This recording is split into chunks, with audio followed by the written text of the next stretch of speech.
안녕하세요. 반갑습니다. 조피딱의 책 속 복음입니다. 오늘은 옷을 좀 새롭게 입어봤어요. 왜냐고요? 오늘은 여행 가는 날이거든요. 일단 오늘 컨셉이 여행이라는 걸 다들 염두에 두시고요. 그나저나 다들 일주일 동안 좀 안녕하셨습니까? 질문을 좀 바꿀게요. 한 주 행복하셨습니까? 안녕하셨냐고 물으면 대답이 나오는데 행복했냐라고 물으니까 말문이 턱 막히죠. 글쎄요, 내가 행복했었나? 갑자기 막 고민이 되고 한 주를 곱씹게 되고, 그죠? 우리는 행복을 어떤 특별한 사건이나 노력으로 쟁취해야 할 대상으로 생각하는 경향이 있습니다. 하지만 원래 행복은 노력하는 게 아니고 누리는 거 아닙니까? 왜 우리는 행복을 노력하려고 할까요? 오늘 쉽지만 어려운 그 행복, 바로 그놈의 행복에 대해서 얘기해 보려고 합니다. 여러분, 행복이 뭘까요? 여러 가지 생각해 볼 수 있겠죠. 맛있는 음식, 엄청난 재산, 건강, 화려한 외모, 아니면 내 마음을 알아주는 친구랑 떠는 수다, 혹은 파도가 반짝이는 멋진 휴양지로 떠나는 여행, 그런 것들일 수 있겠죠. 실명을 거론할 수는 없지만 진짜 잘 나가는 연예인이나 대기업 회장의 자녀가 자살했다는 기사 생각나실지 모르겠어요. 우리가 생각할 때 그 사람들은 행복의 조건을 다 가진 것 같은데 정작 그걸 소유한 사람 중에 누군가는 죽고 싶다는 소리를 달고 사는 이유, 그 이유가 뭘까요? 이상하지 않나요? 혹시 행복이라는 것은 존재하지 않는 건 아닐까요? 어쩌면 우리는 있지도 않은 행복이라는 허상을 쫓도록 세상에 사기당하면서 살고 있는 건 아닐까. 오늘 그 사기극의 실체를 한번 파헤쳐 보도록 하겠습니다. 자, 오늘 우리가 그래서 털어볼 책 뭘까요? 뭐냐면 프랑스와 르노르 작가가 쓴 꾸빼시의 행복여행이에요. 작가 이름이 너무 어렵습니다. 한 3번 반복해서 말하고 편집한 것 같아요. 이제 제가 옷을 이렇게 입고 나온 이유를 좀 이해하시겠죠? 일단 그 여행 떠나기 전에 작가랑 책에 대해서 먼저 소개하자면, 작가는 대학병원에서 정신과 과장으로 근무하면서 자신의 임상 경험을 바탕으로 이 책을 썼는데요. 처음 쓴 책이 바로 베스트셀러가 됐습니다. 그래서 그 뒤에 꾸빼시의 행복여행을 시작으로 사랑여행, 시간여행, 뭐 어쩌고저쩌고 막 여러 가지를 냈습니다. 꾸빼시 시리즈가 됐죠. 네, 책 내용 한번 볼까요? 꾸빼시는 파리에 잘 나가는 의사입니다. 럭셔리한 진료실에서 자신이 불행하고 우울하다고 말하는 사람들을 진료합니다. 근데 웃긴 게 뭔지 아세요? 이 환자들 사실은 다들 멀쩡해요. 돈도 많고 직업도 좋고 가족들도 멀쩡하고 대부분 비행기 탈 때 퍼스트 클래스만 타고 다니는, 소위 말하는 급이 좀 되는 환자들이었어요. 근데 이 사람들이 입만 열면 불행하다고 말하는 거예요. 저 정말 죽고 싶어요. 인생에 의미가 없습니다. 어떻게 살아야 될까요? 이런 소리들을 입에 달고 살아요. 정신이 나간 사람들 같죠? 맞아요. 그러니까 정신과 상담을 받죠. 꾸빼시는 여기서 아주 중요한 깨달음을 얻게 됩니다. 꾸빼시가 어떻게 말하냐면요, 그 사람들이 불행하다고 느끼는 건 스스로에 대한 만족이 없어서라고 말합니다. 이게 무슨 소리냐면, 남들이 보기에는 강남에 구축 아파트 한 채 있는 것도 엄청난 부자인데 스스로는 롯데 시그니엘에 못 살아가지고 슬프다는 겁니다. 불행하지도 않지만 불행하다고 믿는 병, 이게 현대인들의 심리적 암입니다. 여러분, 이 선글라스를 끼면 세상이 까맣게 보이잖아요. 불행도 마찬가지입니다. 불행이라는 렌즈를 끼면 아무리 좋은 걸 가져도 다 쓰레기라고 보이는 거죠. 그래서 꾸빼시가 이제 이 사람들을 보면서 행복이 도대체 뭘까 너무 궁금한 거예요. 그래서 여행을 떠나게 됩니다. 그럼 우리 지금부터 꾸빼시의 여행에 한번 동참해 볼까요? 자, 이제 꾸빼시가 여행의 첫 발을 떼자마자 어디로 가느냐? 첫 여행지 어딜까요? 바로 중국으로 갑니다. 아주 잘 나가는 은행가 친구가 있어요. 카스파르라는 사람인데요. 이 카스파르 덕분에 공짜로 퍼스트 클래스를 얻어 탑니다. 와, 퍼스트 클래스를 공짜로 태워줄 수 있는 친구라니, 그죠? 내 주변엔 그런 사람 없어요. 아무튼 여러분, 해외여행 갈 때 비행기에 앉아서 이륙할 때 그 기분 어떻습니까? 세상을 다 가진 것 같잖아요. 그때가 사실 여행 갈 때 최고 행복한 순간이에요. 비행기 이륙할 때, 그죠? 심지어 퍼스트 클래스를 탔대요. 구름 위에 편안하게 거의 눕다시피 앉아가지고 날아가고 있으면 내 인생 이만하면 성공한 것 같은데? 쉽지 않겠어요? 근데 꾸페시 옆에 앉은 카스파르, 이 친구의 표정이 이상합니다. 입이 막 이만큼 튀어나왔어요. 저보다 더 튀어나왔어요. 왜냐? 그 생각을 하는 거예요. 자기보다 보너스를 몇 억이나 더 받는 동료들, 혹은 전용기 같은 거 타고 다니는 그런 사람들 생각하느라 머릿속으로 끊임없이 이제 계산기를 막 두들기고 있는 겁니다. 그런 사람들한테 이 화려한 퍼스트 클래스, 그게 만족이 되겠습니까? 이게 정말 무서운 겁니다. 퍼스트 클래스라는 물리적 공간이 제3자가 볼 때는 천국인데 카스파르의 머릿속은 지옥이에요. 그걸 보면서 꾸페시가 수첩에 적은 1번 문장, 바로 이겁니다. 행복의 첫 번째 적은 남과 비교하는 것이다. 여러분, 남의 떡이 커 보이기 시작하면 내 손에 든 이 맛있는 꿀떡은 그냥 질기디 질긴 밀가루 덩어리가 되는 겁니다. 비교는 내 기쁨을 실시간으로 갉아먹는 존벌레 같은 놈이거든요. 카스파르는 퍼스트 클래스를 탄 게 아니라 비교라는 창살 없는 감옥에 갇힌 겁니다. 우리가 흔히 그래요. 조금만 더 가지면 행복하겠지? 아니요. 비교하는 습관 안 버리면 여러분이 나중에 천국에 가게 되더라도 옆에 사람이랑 비교하는 거예요. 내가 한 거에 비하면 쟤는 한 것도 없는 것 같은데 쟤랑 나랑 같은 천국이라고? 진짜 짜증나네. 말도 안 돼. 이 퍼스트 클래스 감옥, 약간 상상해보니까 저번 편에 말했던 황금세장하고 비슷한 느낌의 이미지인데요. 아무튼 이 퍼스트 클래스 감옥에서 탈출할 방법 궁금하시죠? 잠깐만 말씀으로 들어갔다 나옵시다. 빌립보서 4장 11절 말씀 한번 볼까요? 내가 어떠한 형편에든지 나는 자족하기를 배웠노니. 꾸페시는 비교하지 말라고 하지만 성경은 자족에 대해서 말합니다. 내 신분이 뭔지를 확실하게 알면, 그러니까 내가 왕자라면 시종이 막 황금 숟가락 들고 다닌다고 해서 내가 배 아플 이유가 없거든요. 비교는 내가 누군지 잊었을 때 찾아오는 치매 증상 같은 거 라는 거죠. 그럼 한번 여행 같이 계속 가볼까요? 꾸페시가 다음으로 도착한 곳이 어디냐면 아프리카입니다. 아프리카에는 꾸페시의 이제 대학 시절 친구인 에드와르 씨가 의료봉사를 하고 있는 곳이에요. 그 나라는 내전의 위험이 도사리고 있고 질병과 가난이 존재하는 그 나라에 사는 사람들, 그죠? 훨씬 불행할 것 같잖아요. 근데 이상하게 그 사람들의 눈빛이 부유한 자신의 환자들보다 훨씬 더 생기 있고 작은 것 하나에도 기뻐하고 감사한다는 것을 발견합니다. 그곳에서 이제 혼자 차를 타고 이동하던 꾸페시가 무장 괴한들한테 잡히게 돼요. 그래서 지하 감옥에 갇히고 몸값을 요구받고 막 목숨의 위협을 받고 있는데 이제 내 인생 여기까지 사요나라 하는 공포가 밀려오죠. 근데 여러분, 그 순간 꾸페시가 무슨 생각을 할까요? 아까 비행기 탈 때 적립한 마일리지 너무 아까운데? 혹은 내 주식 내가 잡혀있는 사이에 상한가 치는 거 아니야? 아니요. 그런 생각 절대 안 합니다. 그냥 제발 살아서 나가게 해주세요. 이 생각만 나죠. 행복? 그건 지금 꾸페시한테 사치고 오직 생존 하나만 생각하게 되는 겁니다. 질병과 가난에 허덕이는 아프리카 사람들이 작은 것 하나에도 행복할 수 있는 이유, 그 힌트가 나오죠? 계속 가보자면 결국 꾸페시는 총에 맞아 죽게 됩니다. 라고 하면 책이 끝나니까 안 되겠죠?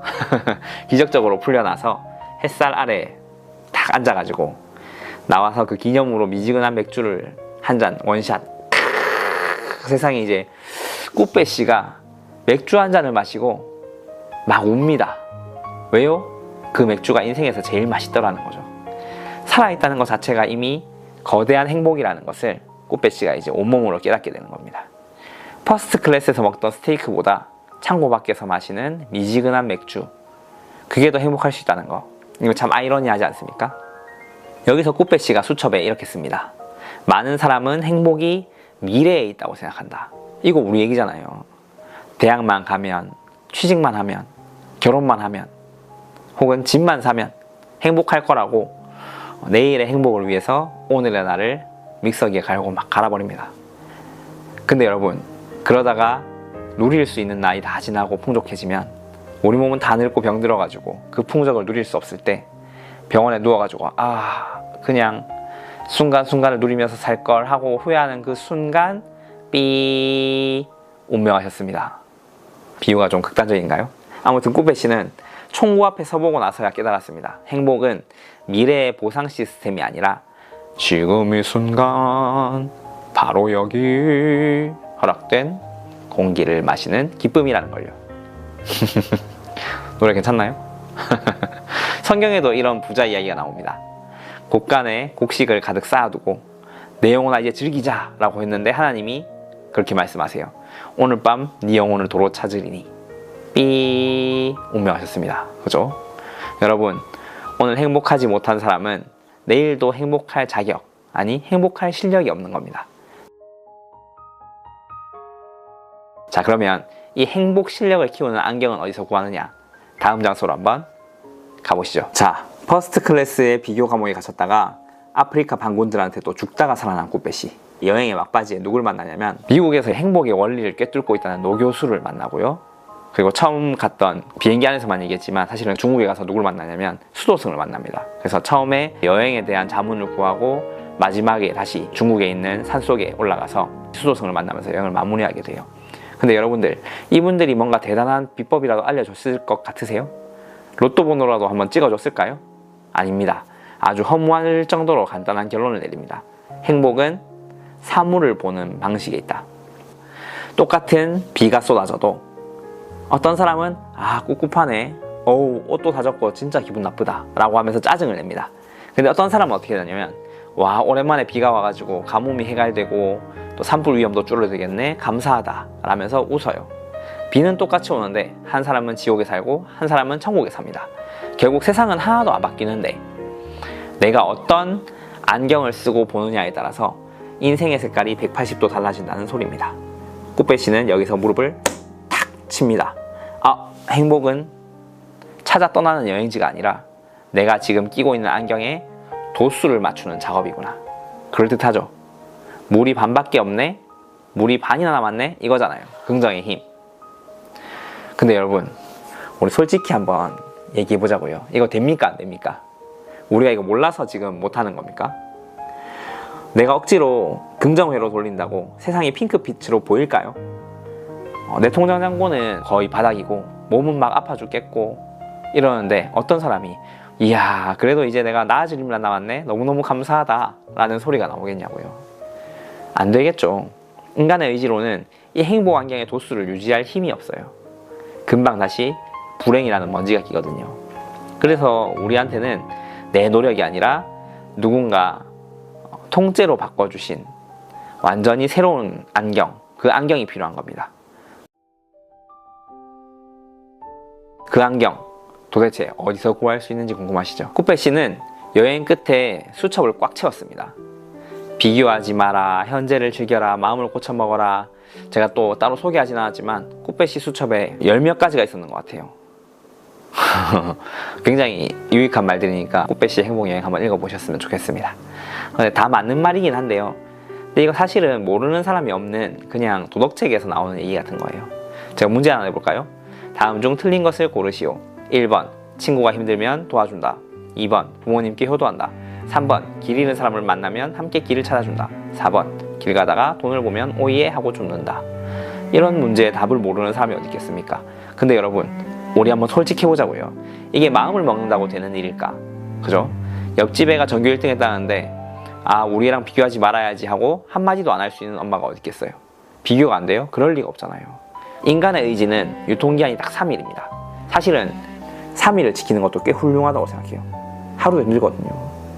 그래서 성경은 우리한테 행복해지려고 노력해라 라고 안 합니다. 대신에 복 있는 사람에 대해서 시편 1편 말씀을 그냥 팍 선포해버리는 거예요. 여러분들 시편 1편 한번 읽어보셨어요? 복 있는 사람은 악인들의 꾀를 따르지 아니하며 죄인들의 길에 서지 아니하며 오만한 자들의 자리에 앉지 아니하고 오직 여호와의 율법을 즐거워하여 그의 율법을 주야로 묵상하는도다. 이렇게 시작하는 시편 1편 말씀인데요.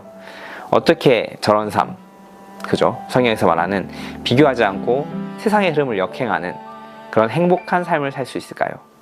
여기서 말하는 행복은 우리가 뭘 성취해서 얻는 기분 같은 것은 아닙니다. 하나님 곁에 딱 붙어있는 신분, 그 신분을 말하는 거거든요. 퍼스트 클래스 탄다고 행복한 게 아니라 이 비행기의 주인의 아들이다 라고 하면 이코노미에 앉아 있어도 퍼스트 클래스 탄 사람보다 훨씬 더 당당하고 여유롭지 않겠습니까? 그거랑 똑같은 거예요. 꾸페 씨는 관점을 바꿔라 라고 말하지만 성경에서는 주인을 바꿔라 라고 말합니다. 내 인생의 주인이 나일 때는 아무리 퍼스트 클래스를 타도 불안해요. 내일 주가 떨어지면 어떡하지? 내일 회사에서 잘리면 어떡하지? 누가 나보다 더 잘 나가면 어떡하지? 근데 예수 그리스도께서 내 인생의 선장이 되시면요, 풍랑 속에서도 꿀잠을 자는 겁니다. 왜냐하면 그분이 이미 비교라는 감옥의 문을 박차고 나오셨거든요. 우리 대신에 죗값도 다 치르시고 우리를 하나님의 자녀라는 최고급 로열 패밀리 좌석, 그 좌석에 앉혀주셨단 말입니다. 마지막으로 여러분들께 마태복음 6장 25절에서 34절 말씀을 좀 소개하고 싶습니다. 하나하나 다 읽지는 않고 조금씩 필요한 부분들을 인용해서 얘기하려고 합니다. 한번 읽어볼게요. 목숨을 위하여 무엇을 먹을까? 몸을 위하여 무엇을 입을까? 염려하지 말라. 공중의 새를 보라. 너희 하늘 아버지께서 기르시나니 너희는 이것들보다 귀하지 아니하냐. 꾸페 씨는 현재를 즐겨라 라고 했죠. 근데 성경은 한술 더 뜹니다. 즐겨야만 하는 이유를 알려주는 거죠. 저기 날아가는 새도 들판에 핀 꽃도 하나님이 책임지시는데 하물며 그분의 자녀인 당신을 굶기시겠냐는 겁니다. 성경이 우리에게 질문합니다. 너희 중에 염려함으로 키를 한 자라도 더 할 수 있겠느냐? 맞잖아요. 우리가 밤새 잠 안 자고 비교하고 걱정한다고 통장 잔고가 늘어납니까? 키가 커질까요? 아니요. 그랬으면 전 한 180까지 컸을 것 같아요. 키가 도대체 언제 크나? 저는 어렸을 때부터 맨 첫 줄 첫 번째에 계속 앉아왔거든요. 그나마 좀 커서 지금 이 키예요. 일어나서 보여드릴 순 없지만 큰 키는 아니란 말이죠. 그래서 내가 염려함으로 키를 자라게 할 수 있었다면 남들보다 작진 않았을 것 같아요. 이렇게 계속 걱정하고 불평불만하고 하는 게 그 일들을 이룰 수 있는 방법이 아니라 오히려 흰머리 만들고 피부만 상하게 되는 결론을 맞이합니다. 그래서 우리는 어떻게 해야 되냐? 그런즉 너희는 먼저 그의 나라와 그의 의를 구하라. 행복을 구하지 말고 그 행복을 주시는 분과의 관계를 먼저 구하라는 소리예요. 그러면 나머지는 그분이 알아서 세팅하신다는 겁니다. 자, 꾸페 씨는 여행 끝에 진료실로 돌아갔습니다. 여러분들도 이제 일상을 살아가야죠. 하지만 오늘부터는 이 말씀 하나만 딱 붙잡으세요. 내일 일을 위하여 염려하지 말라. 내일 일은 내일이 염려할 것이요. 내일의 걱정은 내일한테 맡겨버리고 오늘은 하나님이 주신 이 순간만 누리십시오. 비교라는 감옥에서 출소하신 것을 축하드립니다. 오늘 내용은 여기까지입니다. 오늘 함께한 여행이 즐거웠다면 혹은 위로가 됐다면 또는 유익했다면 구독과 좋아요 꾹꾹 눌러주시고요. 지금 당장 여러분이 감사할 수 있는 오늘의 은혜, 이 딱 한 가지를 우리가 댓글로 한번 남겨보면 좋을 것 같습니다. 그러면 그 순간 여러분들은 행복해지실 거예요. 그럼 이만 저는 물러가도록 하겠습니다. 오늘도 삐딱한 입으로 꾸페씨의 행복여행 한번 잘 털고 갑니다. 오늘 좀 업된 것 같은 느낌이 드신다면 컨셉이 여행이어서 그런 거 아니었을까 라고 한번 생각해 주시면 좋을 것 같아요. 저도 이렇게 오늘 좀 톤업이 된 것 같고 에너지도 좀 받아가는 것 같은 그런 시간이었던 것 같습니다. 감사합니다.